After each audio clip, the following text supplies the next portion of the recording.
আসসালামু আলাইকুম এভরিওয়ান, কেমন আছেন সবাই? আশা করছি সবাই সবার পরিবার পরিজন নিয়ে ভালো আছেন। আমিও ভালো আছি আলহামদুলিল্লাহ।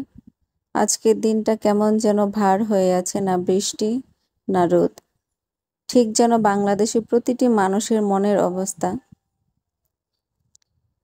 তো পরিস্থিতি যেমনই হোক না কেন, মানুষের জীবন কিন্তু থেমে থাকে না, একভাবে না একভাবে চলতেই থাকে। তো আমাদেরও চলছে।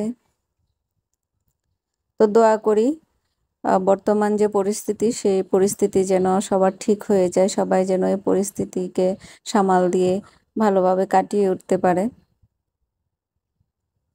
তো আজকে সকালবেলা ভাবলাম যে কি খাবো। খান সাহেব খুব ভোরে উঠে নাস্তা করে অফিসে চলে গেছে।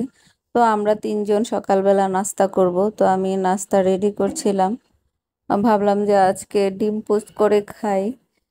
সব সময় দেখা যায় বাচ্চারা রুটি খেতে চায় না বা ভাত খেতে চায় না।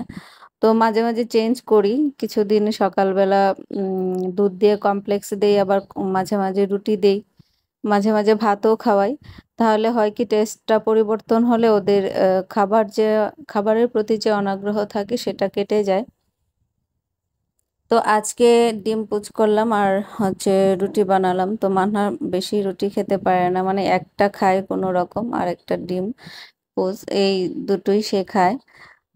তো হুজাইফাকে যদি বলি যে ডিম দিয়ে রুটি খাও, তো তখন ও কি করে, ডিমটা শুধু শুধু খেয়ে নেয়, আর রুটি জেলি দিয়ে খায়, ও জেলি দিয়ে পছন্দ করে।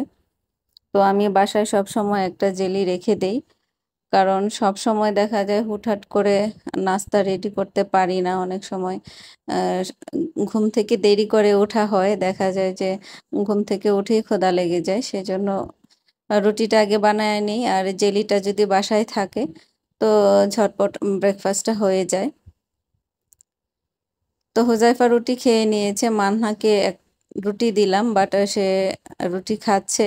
ডিম পোচটা আমাকে খাইয়ে দিতে হবে। আর এদিকে আমি আমার ব্রেকফাস্টটা রেডি করে নিচ্ছি। আমি দুটো রুটি নিলাম আর একটা ডিম পোচ। আর এখানে আমি চিয়া সিড রেডি করে নিচ্ছি। চিয়া সিড আসলে একটা সুপার ফুড, আমরা সবাই জানি। তো এই ফুডটা যদি সকালে আমরা একটু পানির সাথে মিক্সড করে খেয়ে নিই, তাহলে সারা দিনের যে এনার্জিটা সেটা পাওয়া যায়, অনেকটাই পাওয়া যায় এই ফুড থেকে। তো এই কয়েকদিন আমি চিয়া সিড সকালবেলা খালি পেটে খেয়েছি।